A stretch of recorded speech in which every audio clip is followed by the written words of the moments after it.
Mga kaganapan behind the scenes ng All-Star Games ipapasilip.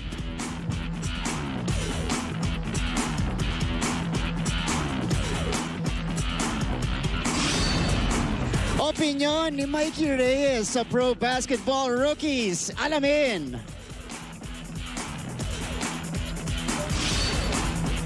At Arellano University big man and pro rookie Justin Arana tatambay sa chatbox.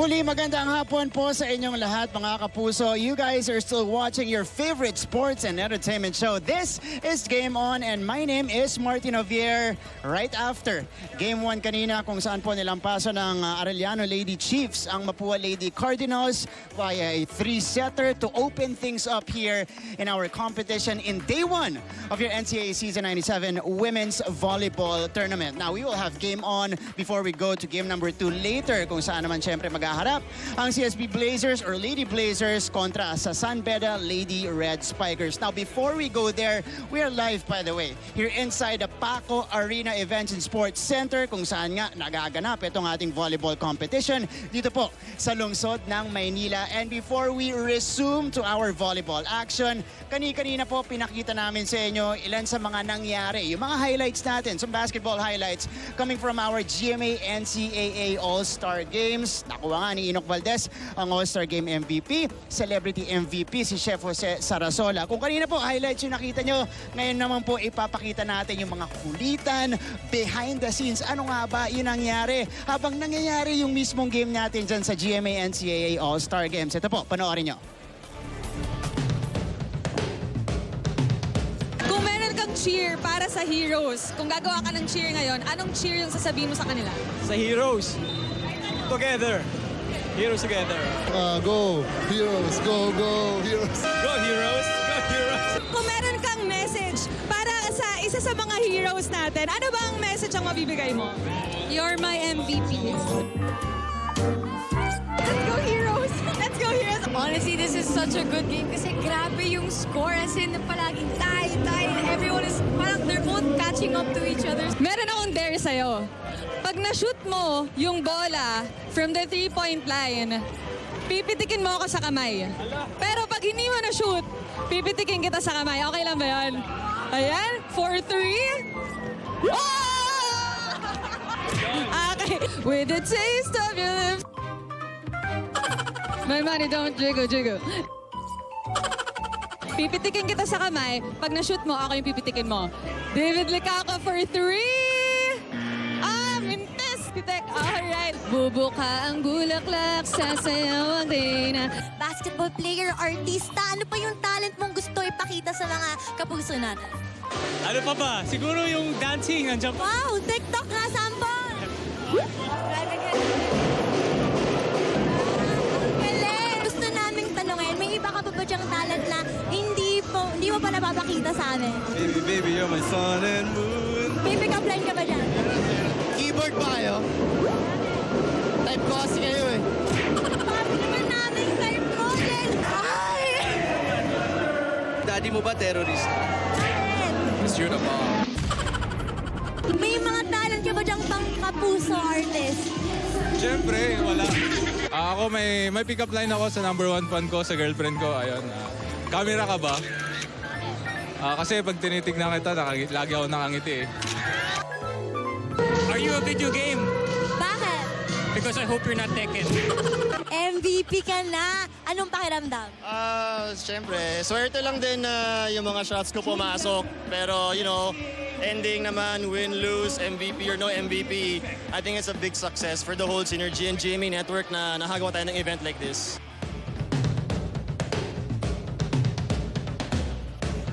Yan po yung kulitan natin with our NCAA and Kapuso Stars. Shoutout ko lang po yung dalawang courtside reporters natin. Ang pinaka-natuwa doon si Chantal at saka si Chase. Alam niyo na kung bakit. Okay, sige. Coming up next, pero yan po, yung siyempre may game tayo, very entertaining. Pero entertaining din po yung nangyayari behind the scenes in our GMA-NCAA All-Star Games. And expect again, more of that in the future here sa Kapuso Network. And of course, the NCAA. But coming up next, ito na po, pinakahihintay natin, the Proud Papa. Ito na. Joining me here is my colleague, of course, NCAA basketball analyst, Mr. Mikee Reyes. Kita mo, may pa-finger hearts pa si Mikee. Hindi ka nag-finger hearts, ha? Pero ngayon, nag-finger hearts siya. Okay.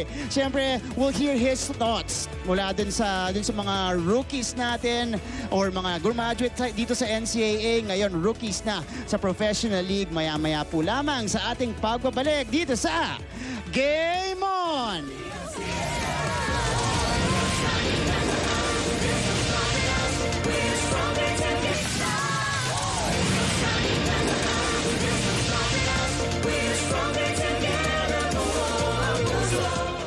Nanonood pa rin kayo ng Game On dito sa Day 1 ng ating NCAA Season 97 Women's Volleyball Tournament. Nasa likod ko po, nag-warm up ngayon ang College of St. Benilde Lady Blazers, their women's volleyball team. Mamaya-maya makakaharap po nila.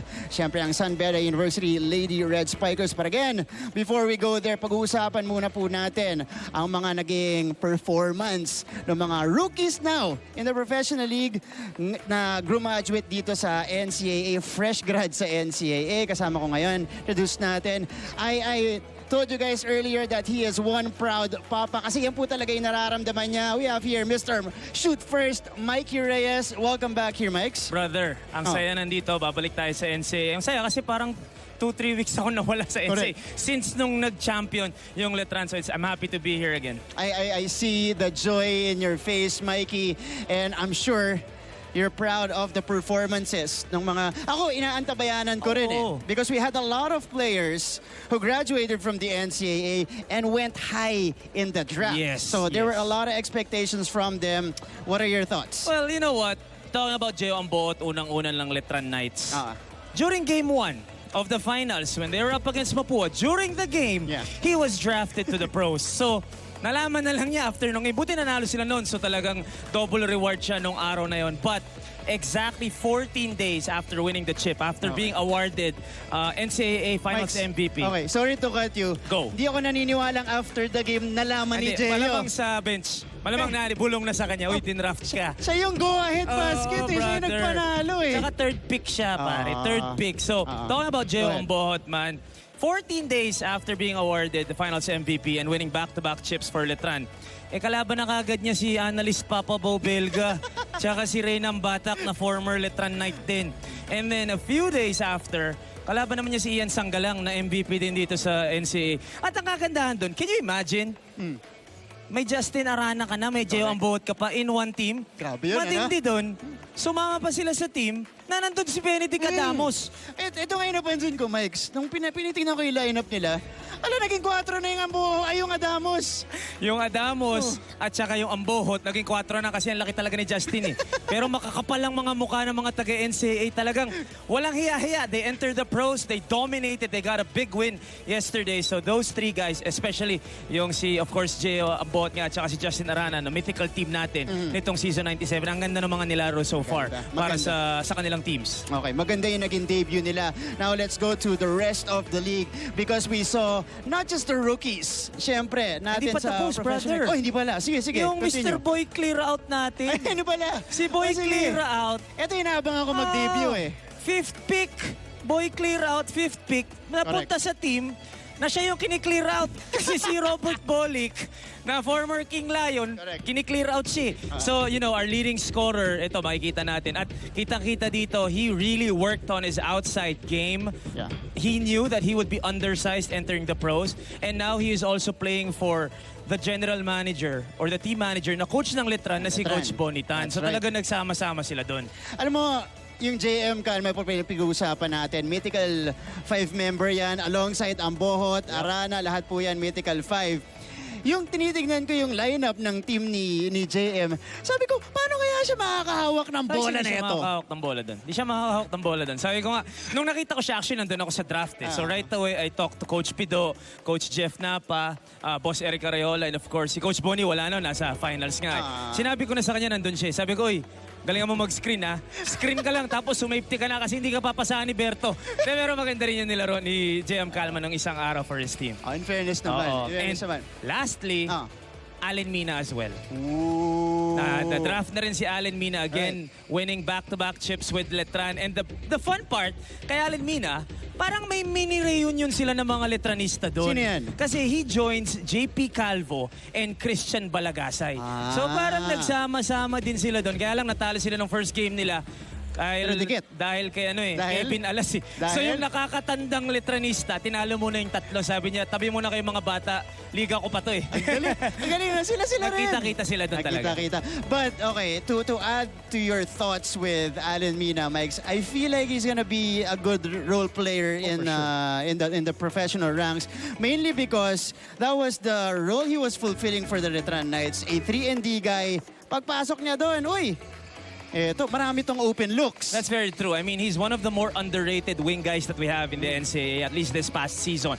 He can do it all. He can slash, he can shoot threes, and he can play defense. And his toughness is always there. Again, that Letran swag is very, very important. And he enters a team na medyo meron din mga scorers. Right. Wami Chongson is there, Joshua Monzon is there. So alam mo din na kailangan niya gawin yung role niya, which nagampanan naman niya yun nung naglalaro siya sa Letran. Oh, I know Joshua Monzon very well. Oh, and yes. that guy has the license to shoot wherever league he goes. Yep. Pero nabanggit mo na kanina, King Letranite before Kevin Alas was phenomenal again in their first game. So let's talk about the rest of the league because the rest of the professional league is filled with a lot of NCAA stars and NCAA alum, right? Well, the league's MVP right now in the professional ranks is an NCAA star. Yun na. And Unahin natin yun. Yeah, and the two guys who were competing for the MVP were both NCAA stars, which was Robert Bolig and of course our season 91 MVP, Scotty Thompson, na MVP ngayon ng professional ranks. So talaga naglalaban-laban sila. And lastly, before we move on from this, nag-debut na rin, or magde-debut na rin si Jason David na San Sebastian Stag dati. And lastly, si Ato Ular, na champion din with Letran, nag-debut na rin kahapon. Maganda nilaro. Maganda nilaro. Sakto pumasok siya kasi nag-retire yung anak ng analyst natin na si Papa Benji. Nag-retire si Andre Paras. So papalit kasing gwapo lang si Ato Ular. Si Ato Ular ang papalit. Shoutout po kay Ato Ular, former Letran Knight. Pero mamaya-maya po, tuloy-tuloy yung usapan natin. Mike, thank you for your thoughts. Grabe po, iba yung perspective ni Mike because he was there. And he saw everything transpiring. So mamaya-maya po, susunod natin dito. Siyempre, pag-uusapan pa rin natin yung mga nangyari sa ating mga NCAA graduates. And meron nga tayong isang makakasama in just a little bit. It's gonna be Justin Arana joining us after the break. Ayan po siya. Okay, naabot siya ng camera ngayon, pero 6'6" po yan. Ang kapal ng mukha niyang kapon, pinost yan si Calvin Abueve. Mamaya makakakwentuhan natin yan, Marts. Pag-usapan natin yung pag-post mo ay The Beast. Mamaya-maya lamang yan po. Susunod po yan dito sa Game On!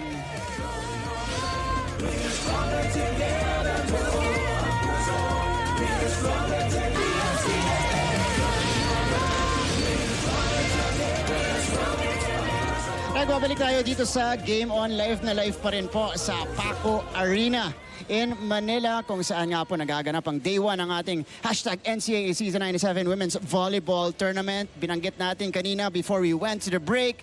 Kasama natin ngayon ang isa sa mga nag-graduate dito sa NCAA. Recently, also part of the Mythical 5 this year and back-to-back Defensive Player of the Year. Welcome natin. Welcome back pala. Akala ko, yun na yung huli namin pagkikita na nag-exit interview siya. Pero nandito ulit siya, Mr. Justin Arana, formerly. Ano ba? Medyo masama loob ko na sasabihin kayo. Formerly of the Arellano Chiefs. Okay, Justin, welcome. Hello kuya, thank you sa pag-invite sa akin. Kamusta ka, Justin? Okay naman, ito kakataos na ng practice namin ngayon, tapos diretso na dito. Oh, ganyan talaga yung buhay ni Justin. Kahit nung awarding, kakatapos lang din niya mag-practice noon, dumiretso siya dun sa awarding natin. Pero Justin, kakamustahin na kita. Siyempre, from your last game here in the NCAA, nagsimula na ang iyong professional career. I was able to catch some of the highlights there and see some of your numbers. You did very well. Kamusta yan? Sige, umpisahan natin dun sa draft. You know, what did you feel when you got drafted, especially that high? Siyempre, yun nga, sobrang saya ko kasi yun nga, ito yung pangarap ko talaga simula nung bata pa ako and yun na, natupad ko na and yun na, sana tuloy na talaga. Pero ito, Justin, ito, pinapakita natin yung mga highlights mo na ginagawa mo ngayon, na pa rin ngayon sa professional league. Justin, okay, you have a lot of big men on your team right now. Pero sa'yo pinagkakatiwala ni Coach Jeffrey Carriazo, the Jet, yung starting spot na yan at the center position. Anong thoughts mo dyan? Nagulat ka ba na ikaw yung pinagsisimula ni Coach Jeffrey? And, you know, what are your thoughts on that? Nung una, kasi siyempre, rookie pa nga lang kami. So, marami pa kayong dapat i-adjust kasi sa game. Kasi ibang-iba talaga yung laro sa college. Tapos yung sa pro, di ba? So yun, nagulat din ako nung unang game. Pero yun na nga, sabi niya sa akin, huwag kang ma-pressure. Laruin mo kung ano yung laro mo. May tiwala kami sa'yo. Bibigyan namin yung 100% ng tiwala namin sa'yo. Basta bigay mo yung 100% na best mo. At yun nga yung nakikita natin mula kay Justin Arana. Pero Justin, first game nyo, natalo kayo. Yesterday, you came up with your first win of the season. First win as well for the franchise in a comeback fashion as well. At napakaganda ng inilalaro mo. Unahin na natin, syempre, kamusta yung pag-a-adjust mo dun sa competition sa professional league? Dahil kahapon nga, pinostehan mo yung Calvin Abueva. At anong naramdaman mo? No, syempre, finally, nakuha namin yung unang panalo in just our second game. Unahin natin yung sa competition, sa professional league, kamusta yan? Kasi yung sa competition sa PBA kasi sobrang layo din na sa NC kasi mas magagaling, mas matatalino and especially the coaches talaga. Sobrang ang bilis nila mag-adjust. Like, makascore ka ng isa, naka-adjust na agad sila next play. So, ang bilis talaga. So, ang hirap talagang gumalaw kasi ang bibilis magbasa ng plays, gano'n. And yung mga players naman, sobrang gagaling and sobrang physical talaga. Kasi hindi ka talaga, mapapahinga ako kunyari nasa loob ka. Walang beses na, na hindi ka babanggain talaga. Totoo. Siyempre, yan na yung talagang mga veterano talaga. Pero naramdaman mo agad yun first game pa lang na talagang, iba yung physicality dito. Kasi sinasabi natin dito sa NCAA, iba yung physicality sa NCAA. Pero doon, level up pa? Oo, mas malala doon. Wow. Pero yun na, kinaganda. Pro kasi, tapos parang may class, alam nila yung kung paano. Kasi yung iba kasi sa college, like minsan may mga maduming tactics na doon. Yung physical nasa lugar. Correct. Talaga. And literal na talaga. Doon wala. and yun, sobrang strict din nila sa mga fines ngayon eh. So, kailangan talaga. Disiplinado. Oo, totoo. Okay, Justin, sige, huli na lang. Ano abangan namin sa'yo? Siyempre, ngayon, naka 2 games in ka na. Ano pa yung abangan namin sa'yo in your future games? Siguro, yun nga lang. Ang mapapromise ko naman sa team ko is yung bibigay ko yung 100% ko, especially sa depensa sa kasi rebounding. Kasi yun talaga yung puhunan ko eh. Kasi yung opensa para sa akin, marami na sa amin eh. Correct. Marami nang i-score and kung ano yung kulang ng team, especially sa rebound talaga, yun talaga yung pinupunan ko. And yun na, bibigay ko lang yung 100% ko talaga. And every game. Yesterday, talking about rebounds, Justin had 12 rebounds, if I'm not mistaken, yesterday. At ang dami din po niyang nasupalpal dun sa laban na niya. Justin, maraming salamat ulit sa pagsali mo sa atin dito. Maraming salamat to. And sana hindi ito yung huli. Iimbitahin ka pa rin namin in the future dito sa Game On. Sana. Kasi akala ko last na rin talaga yung nakaraan. Rin eh. Okay, pero hindi pa pala. Pero syempre yan po si Justin Arana, formerly of the Arellano University Chiefs. Yan po na nalaman natin kung ano nga pa yung nararamdaman niya. Syempre nagsimula na yung karera niya sa professional league. Alright, but we are not yet done. Again, this is only our sandwich show. Show before we proceed to our second volleyball match today. Dahil maya-maya lang po, magpapatuloy ang aksyon sa Day 1 in your NCAA Season 97 Women's Volleyball Tournament. It is going to be the College of St. Benilde Lady Blazers going up against the San Beda University Lady Red Spikers. Kaabang-abang na laban po sa ating main game for today. At ang mga kasama ko po dyan, mamaya ko na po i-introduce. Pangalan muna, John Vic de Guzman. Mamaya na yung credentials niya pag in-introduce ko niya siya dun sa ating pregame. Alright, thank you so much for joining us today. This has been Martin Javier, and thank you again for joining us in your favorite sports and entertainment show. Eto ang Game On!